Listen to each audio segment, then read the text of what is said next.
안녕하십니까. 주역 64개 노트 정리. 이번 시간에는 천지빗계 네 번째 시간입니다. 전체적으로는 110번째 노트 정리입니다.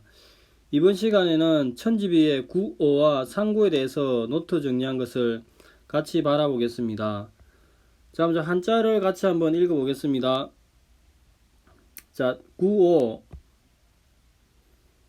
대인길, 구오 휴비 대인길 기망기망 개우포상, 막힘이 심이라 사라짐이니 대인이 길하니 그 망할까 망할까 함이라 뽕나무 넝클로 메어 놓음이니라 상활 대인지길 위 정당냐 대인지길은 자리가 바름이라 이렇게 이야기합니다. 기본적으로 구호는 군 위의 자리에 있죠. 그래 중을 얻었습니다. 그리고 6이와는 응의 관계가 있습니다. 즉 보면은 구호는 중정으로서 양효고 구위와 정응을 한다고 이야기합니다. 그리고 한자 휴를 보기를 풀이하기를 그침 멈춘다고 이야기합니다. 즉 휴를 그침 멈춘다 사라짐.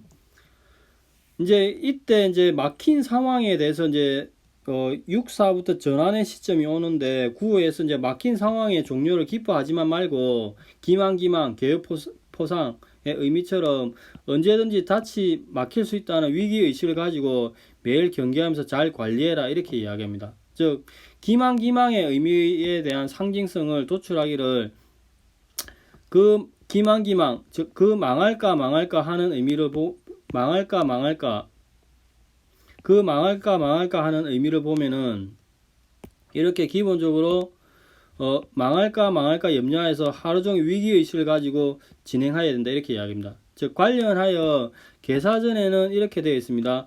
위태로운 것은 그 자리를 안전하게 하는 것이요 망하는 것은 그 생존을 보존하게 하는 것이요 어지러운 것은 다스림이 있게 하는 것이다. 그러므로 군자는 편안히 있어도 위태로운 상황을 잊지 않고 생존에도 망하는 것을 잊지 않으려고 하고 다스려져도 어지러운 것을 잊지 아니하니 이로써 몸은 편안하고 결국 국가 사직은 보존할 수 있다 이렇게 이야기합니다. 그래서 경계의식을 가지고 단돌이 잘 해라 이런 의미죠.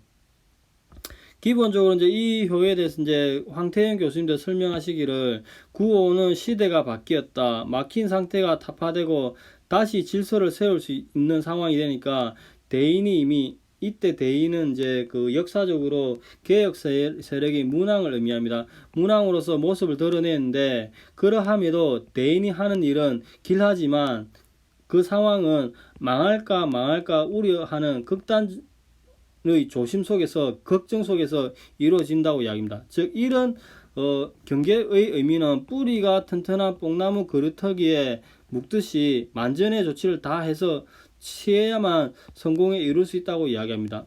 이렇게 하니까 문왕을 추종하는 수많은 제후들이 튼튼한 뽕나무처럼 묶고 서고 이에 의존해서 그 당시에 적폐였던 기득권이 있던 주왕의 공격을 억제하면서 이제 그 정벌을 하면서 성공을 할 수 있는 거죠.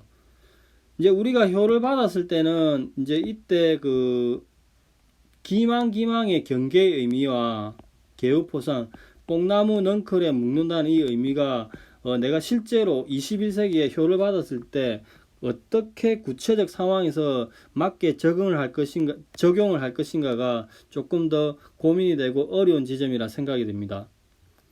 자, 구호에 대해서 여기까지 하겠습니다. 상구를 보겠습니다. 상구 경비 선비 후회 비가 기운이 먼저 막히나 나중에는 기쁨이 있다. 상활 부족 즉경 하가장야 비가 끝나면 기울어지니 어찌 오래 갈 수 있으리요 이렇게 이야기합니다. 자, 기본적으로 괴의 끝이죠. 그리고 육상과는 응의 관계가 있습니다. 그래서 이제 상황이 지나면 물극필반 전환의 과정이 온다 그렇게 이야기합니다. 즉 설명을 보면은 상구는 빗계의 끝이고 양강의 부정이나 육상과 정응한다 이렇게 이야기합니다. 경부는 막힘의 상황이 뒤집어지는 것, 즉 물극필반의 전환의 상황이 나온다 이렇게 이야기합니다. 즉 사물의 각 방면에 모두 막힘으로 상태가 끝나감을 끝나감을 기대한 상황이라서 충분히 이제 기울여서 덜어낼 수 있다. 빗계 상황을 극복할 수 있다 이야기하죠.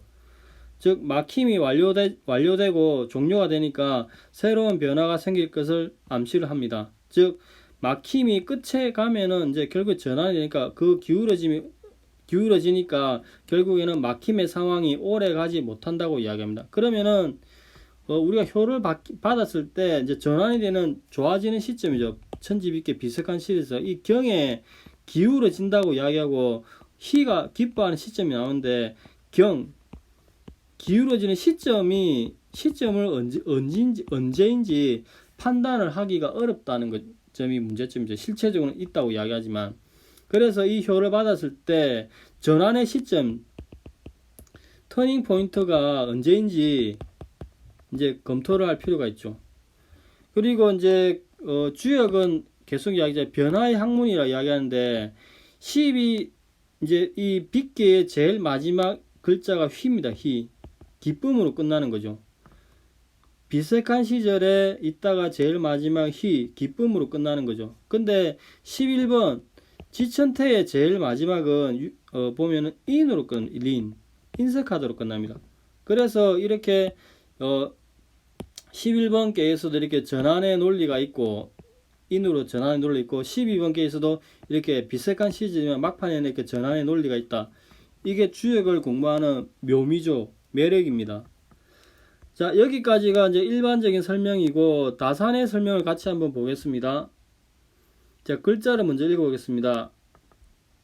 휴비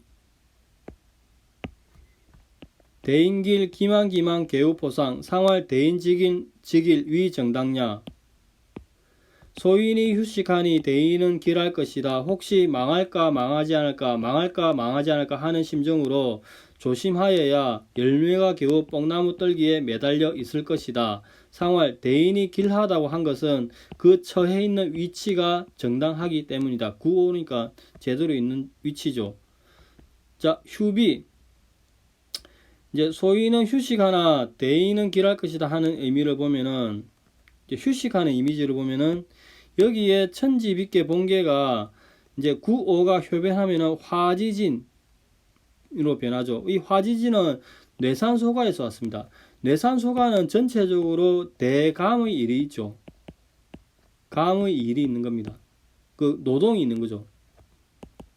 이렇게 노동이 있습니다. 그 다음에 간의 소인이 추일하여서 저 멀리 끝으로 가버려서 쉬러 가버린 거죠. 즉 간은 멈춤이고 소인인데 전체적으로 보면은 대감의 공력으로 하던 노동을 멈추고 소인은 노동을 사양하고 휴식을 해버리니까 스스로 휴식하는 그런 상황이 나온다고 합니다. 즉 전체적으로는 대감의 이미지가 있고 그 다음에 소인의 상이 있어서 저 멀리 추일해서 나아가니까 이 모든 상을 조합하면은 대감의 공력으로 하던 노동을 멈추고 소인은 노동을 사양하고 스스로 저 멀리 휴식을 취하러 갔다 이렇게 됩니다. 대인은 길하다의 이미지는 기본적으로 천지비 본계가 있으면 구오가 변하면 지계인 화지진이 되는 거죠. 이 화지진은 아까도 이렇게 뇌산소가라는 지계의 모계로부터 왔죠. 뇌산소가의 상계는 이렇게 진의 군자가 있는 거죠.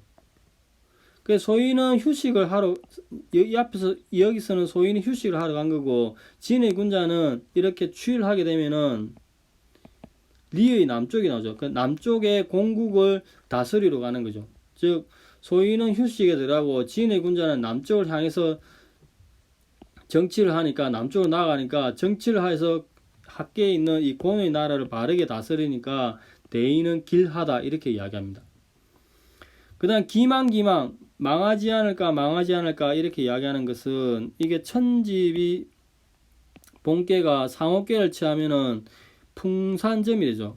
자, 여기에 3, 4, 5를 상계로 하고 2, 3, 4를 합계로 하면은 풍산점이 되죠. 풍산점의 오효가 이렇게 변화를 하니까 상계도간, 합계도간이 중산간이 되죠. 이 중산간은 전체적으로 풍지간이란 괴에서 왔죠. 그래 풍지간은 이제 위에 상계가 손의 명령이 있는 거죠. 이렇게. 자, 풍지간에 이렇게 상계가 이렇게 손의 명령이 있는 거죠. 근데 추일하게 되면은 손의 명령이 명이 없어지는 거죠. 그리고 가는 종결의 의미가 있죠. 끝. 그래서 천명, 손의 명령이 끊어지고 단어지고 권의 나라도 망할지게. 왜냐하면은 위에도 간, 아래도 간, 망할까 이런 의미가 나오죠. 그래서 상계도 간, 하계도 간, 그러니까 기망의 물상을 도출해내는 것입니다. 그러면은 이제 조심해야 되는데, 그래서 열매가 겨우 뽕나무 열매가 겨우 포상, 나무가지에 있다. 이 물상을 보면은 천지빛계 본계가 상옥계가 되면은 이렇게 풍산점이 되는 거죠. 상계가 3, 4, 5를 상계라고 2, 3, 4를 합계라면은 풍산점이 되는 거죠. 풍산점의 오효가 이렇게 변하니까 중산간이 되는 거죠. 이 중산간은 아까도 봤죠. 풍지간에서인데, 풍지간은 전체적으로 대간의 이미지가 나오는데, 대간은 열매죠. 과실. 열매인데 이 열매가 어디에 달려 있냐면은 이렇게 상계인 손의 나무 이렇게 달려 있죠. 그래서 추위를 하게 되면은 이제 나무가 떨어지는 거죠. 떨어지는데 땅으로 떨어진 게 아니라 5에서 3으로 떨어지니까 완전히 떨어진 건 아니다 이렇게입니다. 즉 보면은 풍지간은 대간의 상이고 그 대간의 열매가 손의 나무에 열려 있는데 추위를 하게 되면은 5에서 3으로, 그러니까 손의 덩굴이 끊어진다고 합니다. 그래서 그 열매가 결국 떨어지긴 떨어지는데 그 위태로움 지각하는데 땅 밑에 떨어지지 않고 산 위에 머무른다. 세 번째 위치에 머무르니까 뽕나무 떨기에 매달려 있다. 그 이것을 가지고 개우포상이라는 이 물상을 도출해내는 것입니다. 자, 글을 한번 읽어보겠습니다. 소인이 휴식하니 대인은 길할 것이다. 혹시 망하지 않을까 하는 심정으로 조심하여야 하며 열매가 겨우 뽕나무 떨기에 매달려 있는 것이다. 상활 대인이 길하다고 한 것은 그 처해 있는 지위가 정당하기 때문이다. 이렇게 이야기합니다. 위정당에는 빛계 본상이 구호니까 양강이니까 제자리죠. 그 다음에 상구 경비 선비 후에 상할 부족 증길 하가장냐. 비색한 상황이 뒤집어질 것이니 앞서 비색해도 뒤에 가서는 기뻐할 것이다. 선비 후이. 상활 비색한 상황도 끝에 가면은 곧 뒤집어질 것이니 그 비색한 상황이 어찌 오래 갈 수 있겠는가 이렇게 얘기합니다. 그 이제 기울어진다 이 말이죠. 자, 경비의 상을 보면은 여기에 천지비 본계가 상구가 효변하면은 상계는 택이 되고 합계는 치, 지, 곤 그대로, 그러니까 택지체가 되죠. 합계는 이제 변효가 되면은 효변을 하면은 택지체가 되는데 이 택지체는 전체적으로 풍지간에는 지게의 목에로 왔죠. 풍지간은 전체적으로 이렇게 대간 산의 이미지가 있죠. 그래서 막힘의 이미지가 있는 거죠. 막힘의 이미지가 이렇게 강이 위에서 막고 있으니 그 비색이 극에 달한다고 얘기합니다. 그런데 추위를 하게 되면은 상계가 태로 되니까 이게 뻥 뚫리죠. 이제 막혔던 강이 이렇게 뻥 뚫리니까 태로 터진다고 얘기합니다. 그래서 막혔던 게 터지니까 이것을 가지고 경비라는 물상을 노출해냅니다. 이것의 의미를 마치 그릇이 깨지고 물에 방죽에 뚝이 터지면은 물이 이제 탁 나오듯이 이제 기뻐하는 형상이 나온다고 합니다. 그것을 후희라고 이야기합니다. 이 물상을 보면은 천지빛계 본상이 이렇게 상구가 효변하면은 택지체가 된 거죠. 택지체는 풍지간으로 봤는데 풍지간에서 이제 전체적으로 추이를 한 물상을 보면은 택지체 안에 상계가 감의 물이 있죠. 대감. 이렇게 대감의 물이 있고 그 다음에 상계가 태로서 터지니까 물이 터지지 산다 이렇게 얘기합니다. 그래서 또 태는 또 터짐의 상도 있지만 기쁨의 상이 있으니까 선비 후희의 물상을 도출해낸다. 그래서 하가장냐는 아까도 설명했지 비색함이 극도에 이르면 물국필반 뒤집히게 되니 그 비색함이 오래 갈 수 없다고 이야기합니다. 자, 여기가 그 천지비에 대한 구오와 상구에 대한 다산의 설명입니다. 오늘은 그 천지빛계의 그 구오와 상구에 대해서 살펴봤는데 기본적으로 구오에서는 아까도 살펴봤듯이 기망의 의미가 무엇인지 이 부분에 대한 검토가 계속 실천적으로 필요하다고 봅니다. 그 다음에 그 상구에서는 경비, 물국필반의 시점에 따라서 경비가 되긴 되는데 이 경비 뒤집어지는 전환의 시점을 어떻게 우리가 찾아낼 것인지 실천적으로 이 부분이 중요한 것 같습니다. 자, 오늘은 여기까지 하고 다음부터는 13번째 개에 대해서 같이 하겠습니다. 감사합니다. 좋은 하루 되십시오.